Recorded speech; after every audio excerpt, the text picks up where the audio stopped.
আন্দোলনের নগরী ঢাকা। এ শহরে আন্দোলন মানেই তীব্র যানজট, রাস্তা অবরোধ আর সাধারণ মানুষের দুর্ভোগ। প্রতিদিন গড়ে ৩ থেকে ৪টি আন্দোলন যেন এই শহরের নিয়মিত চিত্র।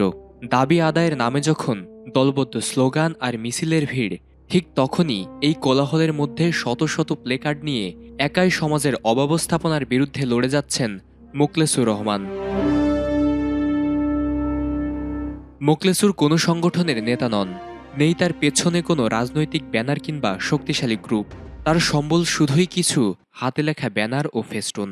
রাষ্ট্রের অব্যবস্থাপনাগুলো প্রথম নাড়া দিয়েছিল তাকে স্কুল জীবনেই। চারপাশের অনিয়ম, অবিচার আর উদাসীনতা তার ছোট্ট মনটাকে নাড়িয়ে দিয়েছিল। আমার নাম মোহাম্মদ মুখলেছুর রহমান সাগর। আমি অনেক কষ্ট করে প্রাইভেট পড়ে টিউশনি করে আমি অনেক সময় কিছু টাকা সংগ্রহ করেছি। আবার অনেক সময় টিফিনের খরচে করেছি। আমি রিক্সা, ভ্যান গাড়ি নিয়ে ঢাকা শহরে বিভিন্ন জায়গায় প্ল্যাকার্ড নিয়ে এই যুদ্ধ নয় শান্তি চাই, এগুলো থামাও, এই সব দাবি নিয়ে আমি প্রোগ্রামগুলো করেছি। তো এই কাজগুলো তখনই সার্থক হবে যখন বাস্তবায়ন হবে। তারপর থেকে শুরু হয় তার দীর্ঘ সংগ্রামের পথ। স্কুলের টিফিনের টাকা জমিয়ে জমিয়ে বানাতেন ব্যানার, ফেস্টুন। বন্ধুরা যখন খেলায় মাতত, মোখলেছুর তখন একাই নেমে পড়তেন রাজপথে। কোনো মাইক নেই, কোনো মিছিল নেই, শুধু কয়েকশো ব্যানার আর একজন দৃঢ়চেতা মানুষ। যেখানে আন্দোলন মানে শত মানুষের সমাগম, রাস্তা ব্লকেড, জনদুর্ভোগ, সেখানে একজন ব্যক্তি শত শত প্ল্যাকার্ড নিয়ে সমাজের সকল অব্যবস্থাপনার বিরুদ্ধে দীর্ঘ 12 বছর তার আন্দোলন চালিয়ে যাচ্ছেন। পড়াশোনা শেষ করে আজ তিনি চাকরি জীবনে যুক্ত।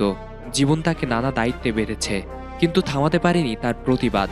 দিনের কাজ শেষে কিংবা ছুটির দিনে তিনি ছুটে আসেন রাস্তায় এবং সাথে নিয়ে আসেন কয়েকশত ব্যানার, প্লেকার্ড। কোনো সাপোর্টের আশায়, কোনো পাওয়ার আশায় এই কাজগুলো করি না। আমি ব্যক্তিগত উদ্যোগে নিজের বিবেকের তাড়না থেকে করেছি। সম্পূর্ণ মানুষের সাথে, জনগণের সাথে, প্রান্তিক মানুষের কষ্টগুলা, দুঃখের কষ্টগুলা, যেমন আপনার ওষুধে ভেজাল, খাদ্যে ভেজাল, সড়ক দুর্ঘটনা, এগুলা সম্পূর্ণ মানুষের কথাগুলো আমি তুলে ধরছি।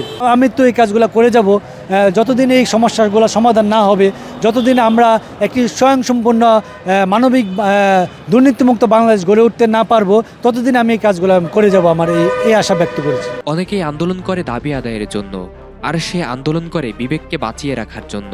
সময় থেমে যায়, শহর বদলে যায়, কিন্তু মোখলেছুরের প্রতিবাদ থামে না।